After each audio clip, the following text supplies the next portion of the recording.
గ్రంథాలయ కార్యక్రమానికి స్వాగతం.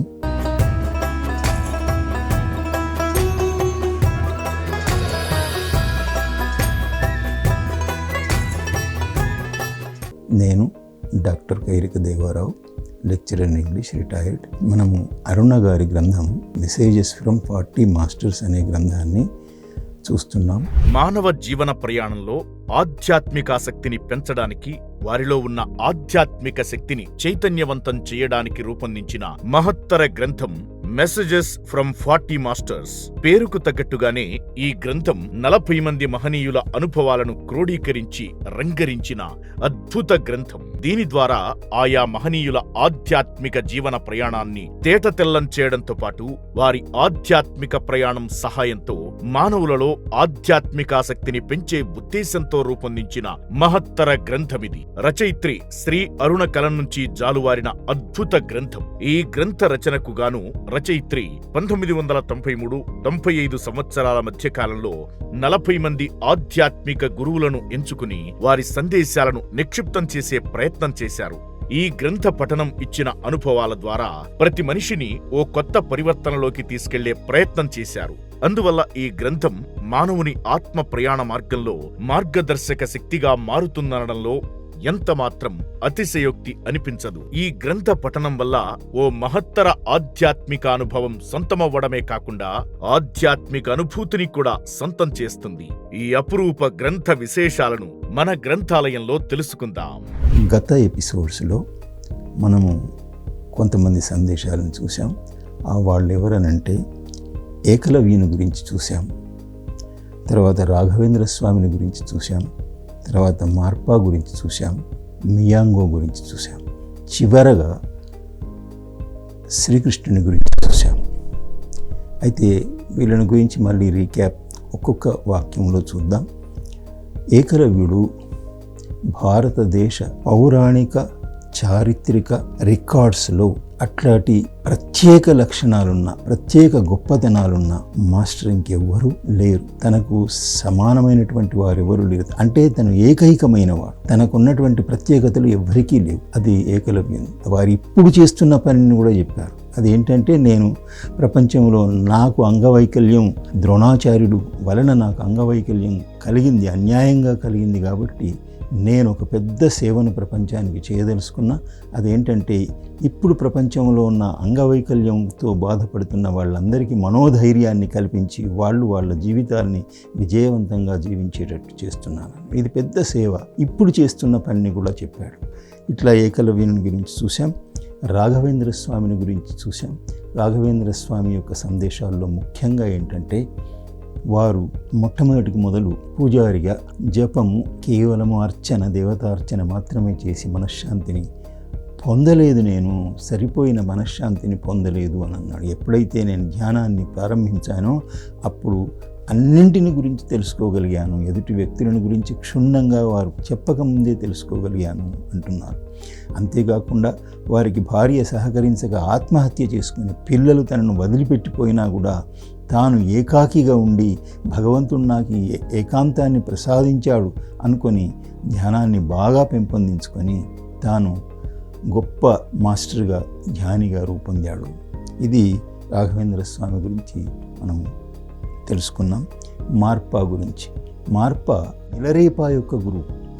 మార్పా ఒక సందేశంలో ప్రత్యేకత ఏంటంటే, ఏ గురువును సందేశం అడిగినా తన గురించి, తన యొక్క సందేశాన్ని గురించి చెప్తాడు. కానీ ఇక్కడ మార్పా ఒక్కడే, ఈ 40 మందిలో మార్పా ఒక్కడే తన యొక్క శిష్యుని జీవితమే చాలా గొప్పది, లోక ప్రసిద్ధుడతడు, నాకు అట్లాంటి శిష్యుడు దొరకటం చాలా ఆనందం కలిగిందని ఆ మిలరేపా యొక్క అద్భుతమైన జీవితాన్ని గురించి మనకు సందేశంగా ఇచ్చాడు. ఇది మార్పా సందేశంలోని ప్రత్యేకత. తర్వాత మియాంగో మొట్టమొదటికి మొదలు అడవిలో పుట్టి పెరిగిన వ్యక్తి. ధ్యానం గురించి ఎక్కువ తెలియదు. కానీ శ్రీహరి అనే యోగి తనకి ధ్యానాన్ని నేర్పితే అప్పుడు అతడు 7 సంవత్సరాలు ధ్యానంలో కూర్చున్నానని అనుకుంటాడు. మెలకువ వచ్చేసరికి 7 సంవత్సరాలు అనిపిస్తుంది, కానీ నిజానికి 50 సంవత్సరాలు గడిచాయి. అప్పటికి ప్రకృతి ఉత్పాతాలు వచ్చి చాలామంది చనిపోయారు. ఒకే ఒక స్నేహితుడు మిగిలితే అతన్ని మొదటి శిష్యునిగా చేసుకొని తన యొక్క గొప్ప ధ్యాన శక్తితో ధ్యాన ప్రచారాన్ని సాగించాడు. ఇది మియాంగో సందేశంలో మనం చూసాం. ఇప్పుడు శ్రీకృష్ణుని యొక్క సందేశం చాలా ప్రత్యేకమైనటువంటిది. ఎందుకనంటే తన గురించి మాత్రమే కాకుండా మహాభారతంలో ఏ పాత్ర యొక్క విశిష్టత ఏంటి, ఏ పాత్ర యొక్క లక్షణం ఏంటి, వాళ్ళ యొక్క శీలం ఏంటి, మనకి తెలియని చాలా రహస్యాలను చెప్పాడు. ఉదాహరణకి కర్ణుని గురించి ఒక మాట అన్నాడు, నాకు కర్ణుడంటే గోపికల కంటే, నా భార్యల కంటే, నా గురువు కంటే చాలా ఇష్టమైన వాడు. అతను విధేయత, అతని యొక్క అంకిత భావం నాకు చాలా ఇష్టమైనటువంటిది అని కర్ణుని పాత్ర మీద చాలా ప్రేమను చూపించాడు ఆయన. తర్వాత ద్రౌపదిని గురించి చాలామందికి తెలియని విషయాలు ఎన్నో శ్రీకృష్ణ పరమాత్ముడు చెప్పాడు. అదేంటంటే ద్రౌపది ఒక్కతే మొత్తం విశ్వాన్ని పరిపాలించగలిగినటువంటి స్థోమత కలిగింది, నాకు ప్రియమైన శిష్యురాలు అని చెప్తున్నాడు. ఆ స్త్రీ జాతి మొత్తాన్ని ఆమె నియంత్రించగలదు అని చెప్పాడు. ఇట్లా అనేక పాత్రలను గురించి, వారి ఇష్ట లక్షణాలను గురించి మనకు చరిత్రలో, పురాణాల్లో తెలియని విషయాలు ఎన్నో చెప్పాడు. తర్వాత ఒక్కచోట కూడా నేను విష్ణు అవతారాన్ని అని చెప్పలేదు. నేను గత 7 జన్మలుగా 900 సంవత్సరాలు, దాదాపు 1000 సంవత్సరాలు అనేకంగా తీవ్రమైన ధ్యానం చేసి పూర్ణ చైతన్యంతో శ్రీకృష్ణునిగా జన్మించాను అన్నాడు. ఇది శ్రీకృష్ణ సందేశంలో చాలా విశిష్టమైనటువంటి సందేశం ఇది కూడా. ఇట్లా మనం ఈ సందేశాలను చూసాం. ఇప్పుడు దశరథ మహారాజు యొక్క సందేశాల్ని చూద్దాం. దశరథ మహారాజు పాత్ర కూడా మనకి ఎట్లాంటి పాత్ర అంటే, దశరథ మహారాజు జీవితంలో కొన్ని పొరపాట్లు చేశాడు. ఆ పొరపాట్లను తను కూడా తన సందేశాల్లో ఒప్పుకుంటున్నాడు. అది దశరథుని యొక్క గొప్పతనం. నేను గొప్పవాడిని అని చెప్పటం లేదు ఆయన. నేను జీవితంలో విఫలుణ్ణి అయ్యాను, జీవన వైఫల్యాన్ని పొందాను అంటున్నాడు. ఎట్లా అంటే, నా లోపల కొన్ని బలహీనతలు ఉన్నాయి, నేను ఎన్లైటెండ్ మాస్టర్ను కాదు, కానీ నేను ధ్యానినే. నేను 7వ ఏటనే నాకు ధ్యానం దీక్ష ఇవ్వబడింది. మా రాజవంశంలో మాకు కేవలము యుద్ధ విద్యలు మాత్రమే కాకుండా ధ్యానాన్ని కూడా నేర్పేవారు. అయితే నాకు కొన్ని బలహీనతల వల్ల నేను జీవితంలో వైఫల్యాన్ని పొందాను అని స్పష్టంగా తన యొక్క బలహీనతల గురించి చెప్తున్నాడు. 5 సంవత్సరాల వయసు, 7 కాదు, 5 సంవత్సరాల వయసులోనే దీక్ష ఇచ్చాడు. దీక్ష తీసుకున్నారు. దీక్ష అతనికి ఇవ్వబడింది, రాజవంశం కదా. అయితే 12 సంవత్సరాల వయసులోనే ధ్యాని అయ్యాడు, మెడిటేటర్ అయ్యాడు. ఇక తన వ్యక్తిగత జీవితం గురించి చెప్తున్నాడు. నాకు సహజంగా పిల్లలు కలగలేదు. అంటే ప్రకృతి సిద్ధంగా పెళ్ళైన తర్వాత పిల్లలు అవుతారు, కానీ నాకు అట్లా కలగలేదు. నాకు ఏమైందనంటే, నేను నా భార్యలు కలిసి, అందరము కలిసి సంతాన ప్రాప్తి కోసం ధ్యానం చేశాము అంటున్నాడు. మనకి ఇక్కడ పుత్రకామేష్టి యజ్ఞం చేశారని మనకి రామాయణంలో ఉంది. అంతేగాని మేమందరము కలిసి సంతాన ప్రాప్తి కొరకు ధ్యానం చేశాము అనే మాట కేవలం దశరథుని యొక్క సొంత సందేశంలో మనకు ప్రపంచానికి ఇప్పుడు తెలుస్తుంది. తర్వాత 7 రోజులు తీవ్రమైన ధ్యానం చేశాము మేము సంతాన ప్రాప్తి కోసం అని చెప్తున్నాడు. వివరాలన్నీ చెప్తున్నాడు. తర్వాత మాకు 4 సంతానాన్ని పరమేశ్వరుడు ప్రసాదించాడు. ఈ 4 సంతానములో రాముడు పట్టాభిషేకమునకు అన్ని విధాల, సర్వ విధాల యోగ్యుడైన వాడు. ఇది నా అభిప్రాయమే కాకుండా ప్రజలందరి అభిప్రాయం కూడా. కానీ కైకేయి తన యొక్క డామినేషన్తో, అంటే నా పైన ఉన్న డామినేషన్తో, అంటే నేను అతి చనువు ఇచ్చాను కైకేయికి. కైకేయిని ఎవరిని ఎంత ప్రేమించానో అంతకంటే ఎక్కువ ఆసక్తితో, మమకారంతో, స్వార్థంతో ప్రేమిస్తే ఏమవుతుందనంటే ఇట్లాంటి అనర్థాలు ఎదురవుతాయి. వారు మనం డామినేట్ చేస్తారు. ఏ భార్యాభర్తలకైనా అంతే. అన్యోన్యంగా ప్రేమతో కలిసి ఉండవచ్చు, కానీ డామినేట్ చేసేంత చనువును ఇవ్వకూడదు. దశరథుని విషయంలో అలా జరిగింది. తర్వాత ఏంటంటే, ఈ పెద్ద కుమారుడైన రాముడు 14 సంవత్సరాల అరణ్యవాసం చేయాలి, నా కొడుకైనటువంటి భరతునికి పట్టాభిషేకం చేయాలి అని పట్టుబట్టింది. అయితే మనకి కథలో, రామాయణంలో ఏముందంటే, ఒక వరాన్ని ఇచ్చాడని దశరథుడు ఆ వరాన్ని దాటలేక ఇచ్చిన వరాన్ని నిలుపుకోవడానికి రామచంద్రుని లాంటి గొప్ప మహాపురుషుణ్ణి కూడా అడవుల పాలు చేశాడు దశరథుడు. ఆ పర్యవసానంగా దశరథుడు కుళ్ళి తన ప్రాణత్యాగాన్ని చేయవలసి వచ్చింది. బ్రతకలేని పరిస్థితికి వచ్చాడు, అంత బాధపడ్డాడు. ఇది కేవలం ఇది నా ఫెయిల్యూరే అంటున్నాడు, నా యొక్క వైఫల్యమే అంటున్నాడు. జీవితం అనేది దశరథుని సందేశంలో ఏం చెప్తున్నాడంటే, జీవితం అనేది ఏ ఒక్కరినో ప్రేమించి వాళ్ళ కోసమే బ్రతకటం, వాళ్ళ కోసమే చావటం అనేది చేయకూడదు. నా జీవితం అలా జరిగింది. రాముని వియోగాన్ని భరించలేక నేను చనిపోయాను. ప్రాథమికంగా ఏ కారణం వల్లైనా మనము ఇతరుల వలన చనిపోకూడదు. మన జీవితాన్ని పరిపూర్ణం చేసుకోవాలి, మన జీవితాన్ని సఫలం చేసుకోవాలి అని అంటే మనము ఎవరితో ఎంతవరకు ప్రేమతో ఉండాలో అంతవరకు మాత్రమే ఉండాలి.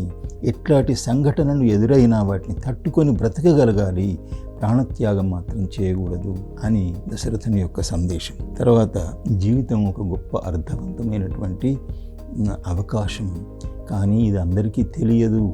ధ్యానం చేసి అనుభవాన్ని సంపాదించిన వారికే జీవన సాఫల్యం, జీవన సారాంశం అర్థమవుతుంది అంటున్నాడు. ఈ విధంగా దశరథుడు తన యొక్క సందేశాన్ని మనకి వినిపించాడు. ప్రకటనలు మీవి, ప్రచారాలు మావి, జీవితంలోని వెలుగులందరివి. పిఎంసి తెలుగు ఛానల్లో మీ యాడ్స్ కోసం సంప్రదించవలసిన ఫోన్ నంబర్స్. ఇప్పుడు మనం హనుమంతుని సందేశాలను గురించి తెలుసుకుందాం. హనుమంతుడు 8000 సంవత్సరాల పూర్వము నేను జీవించిన వాడిని అంటున్నాడు. అంటే ఇప్పటికీ ఉన్నాడు హనుమంతుడు. చిరంజీవుల్లో అశ్వత్థామ లాంటి చిరంజీవుల్లో అశ్వత్థామ, మార్కండేయుడు ఇట్లాంటి చిరంజీవుల్లో హనుమంతుడు ఒకడు. అంటే అప్పటి నుంచి ఇప్పటికీ ఉన్నాడు. 8000 సంవత్సరాల క్రితమే అతడు జన్మించాడు. ఈ విషయం తనే చెప్తున్నాడు. నాకు 7 సంవత్సరాల వయస్సులోనే 6 జన్మల కింద, అంటే ఆంజనేయుని జన్మ కంటే ముందు 6 జన్మల కింద 7 సంవత్సరాల వయస్సులోనే ధ్యాన దీక్ష ఇవ్వబడింది.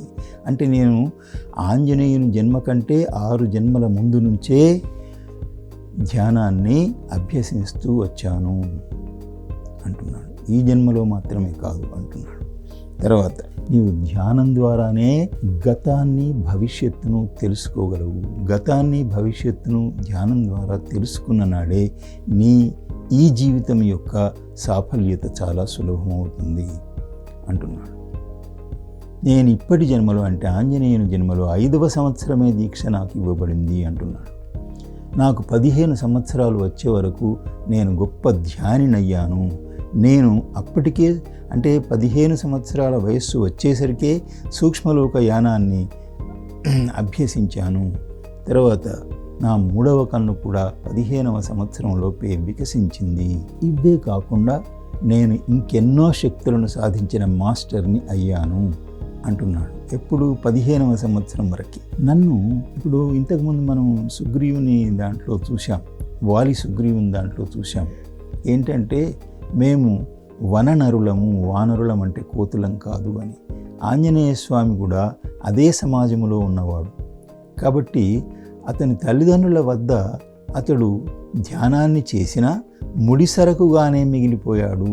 అంటే నేర్చుకోవలసిన గొప్ప ఆత్మ లక్షణాలు కానీ, ధ్యానం ఒకటి చేశాడు కానీ సమాజం యొక్క జ్ఞానము అతనికి కేవలము తల్లిదండ్రుల దగ్గర ఏమీ దొరకలేదు. ముడిసరకుగానే ఉండిపోయాను మా తల్లిదండ్రులు అప్పుడు ఏం చేశారంటే నన్ను 15వ ఏడు దాటిన తర్వాత వాలి, సుగ్రీవుడు ఈ సమాజానికి పంపారు. వాళ్ళది రాజ్యం అన్నట్టు, సుగ్రీవుని రాజ్యం. ఇక్కడ నేను సుగ్రీవునితో మైత్రి చేశాను. సుగ్రీవుడు చాలా గొప్పవాడు, గొప్ప మాస్టరు.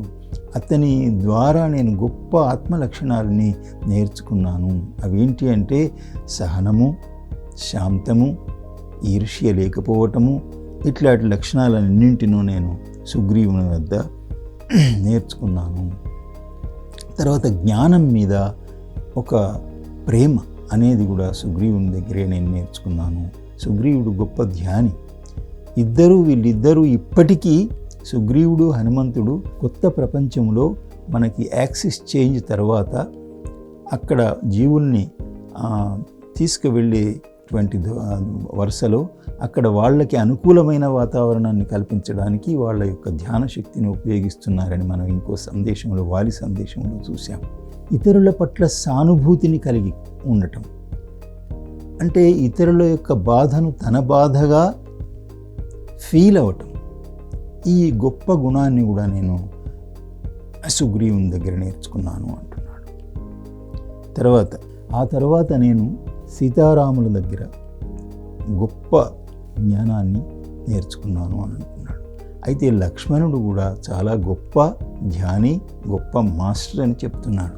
మనకు ఈ రామాయణంలో ఇంత స్పష్టంగా లక్ష్మణుని గురించి లేదు. అయితే మరి లక్ష్మణున్నే గొప్ప మాస్టర్ అంటే మరి సీతారాముల సంగతి ఏమిటి అని అడుగుతున్నాడు. సీతారాములు ఎంత గొప్ప మాస్టర్సో మీకెవ్వరికీ చెప్పవలసిన అవసరం లేదు వారిని గురించి అంటున్నాడు. అంటే వారు నిజంగా గొప్పతనానికి ప్రతీకలు అంటున్నాడు. తర్వాత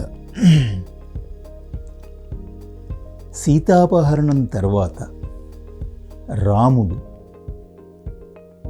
కేవలం 24 గంటలు, రోజుకు 24 గంటలు సీతా వియోగంలో దుఃఖిస్తూనే కూర్చోలేదు అంటున్నాడు. మరి ఏం చేశాడు అని అంటే మాలాంటి వాళ్ళకందరికీ జ్ఞానాన్ని, ధ్యానాన్ని నేర్పించాడు.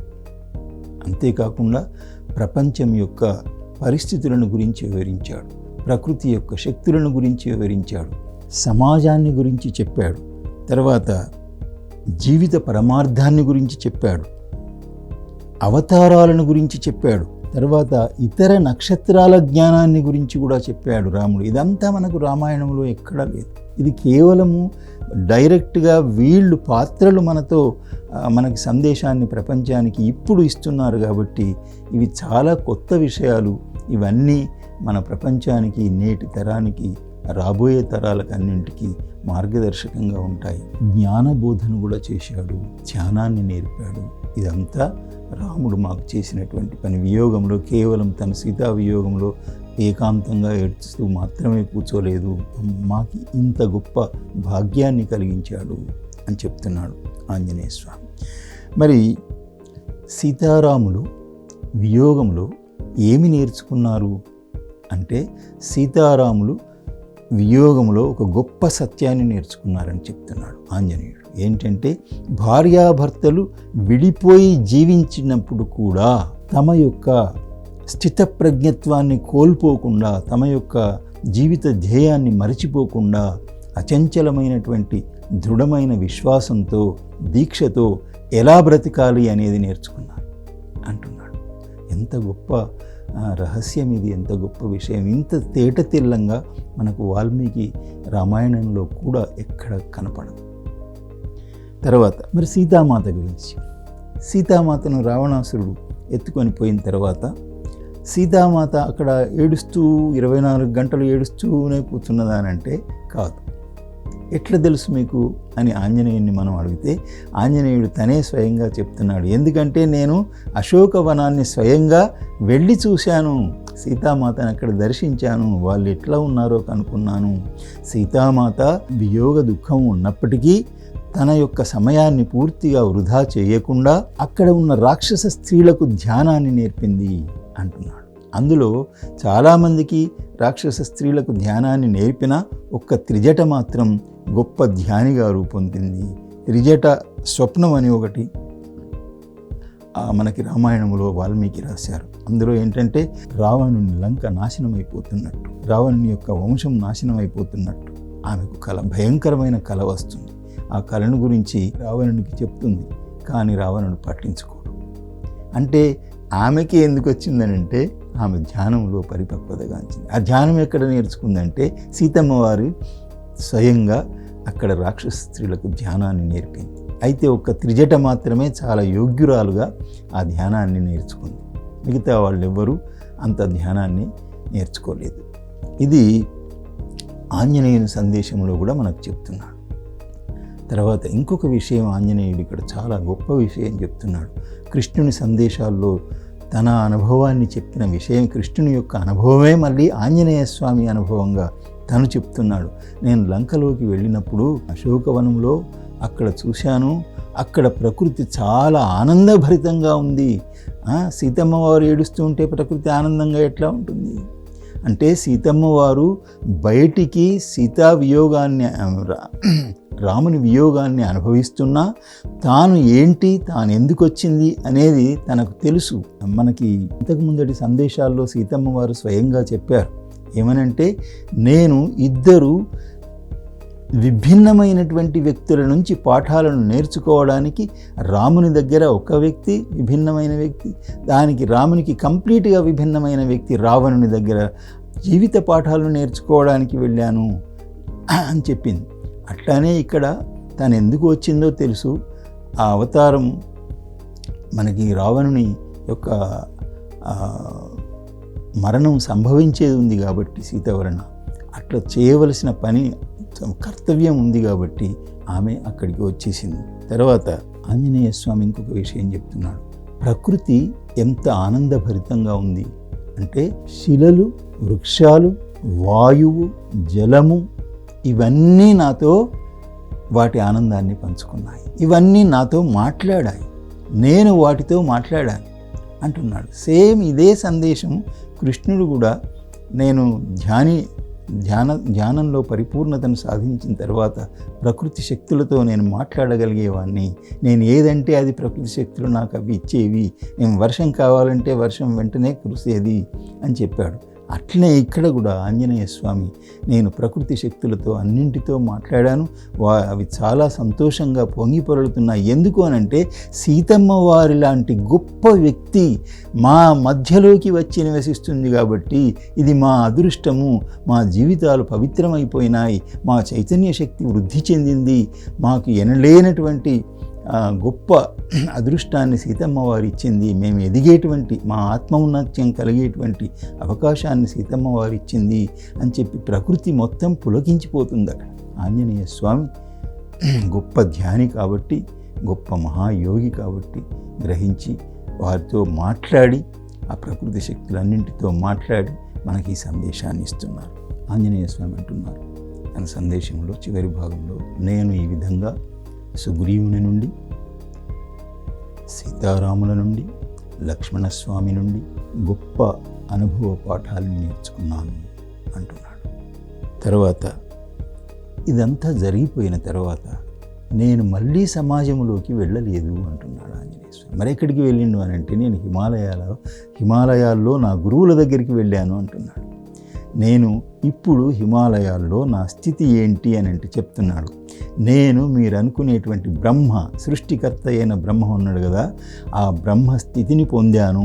ఇప్పటికి ఈ కాలానికి నేనే బ్రహ్మను అని చెప్తున్నాడు మొత్తం ఈ ప్రపంచానికి.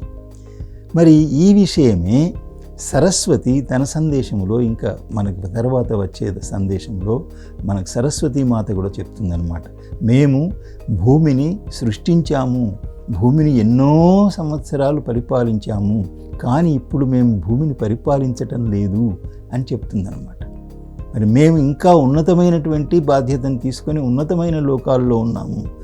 అప్పుడు మనకు డౌట్ వస్తుంది, మరి ఇప్పుడు ఈ భూమికి అధిపతి ఎవరు అని అంటే, భూమికి బ్రహ్మస్థానంలో ఇప్పుడు ఆంజనేయ స్వామి ఉన్నాడు. అదే విషయం ఇక్కడ ఆంజనేయ స్వామి కూడా తన సందేశంలో చెప్తున్నారు. ఇప్పుడు చివరగా మనకిచ్చే సందేశం ఏంటంటే, నేను ఏ విధంగానూ మీకంటే గొప్పవాణ్ణి కాదు, మీరు నేను అంతా సమానమే. ఒకటి తీవ్రమైన ధ్యానం, సంకల్పశక్తి, అంకిత భావం, మన జీవితాన్ని ఎప్పటికప్పుడు అర్థం చేసుకునేటువంటి సామర్థ్యాన్ని కలిగి మీరు తీవ్రమైన సాధన చేస్తే నా స్థితికి మీరందరూ ఎదుగుతారు, ఎదగాలని నేను ఆకాంక్షిస్తున్నాను అని వారి యొక్క సందేశాన్ని పూర్తి చేశారు. ఇంతటితో ఈ హనుమంతుని యొక్క సందేశాలని పూర్తి చేశాం. ఇప్పుడు తర్వాత సరస్వతీ మాత యొక్క సందేశాన్ని తెలుసుకోబోతున్నాం వచ్చే ఎపిసోడ్, తర్వాత ఎపిసోడ్. అంతవరకు సెలవు. ధన్యవాదాలు.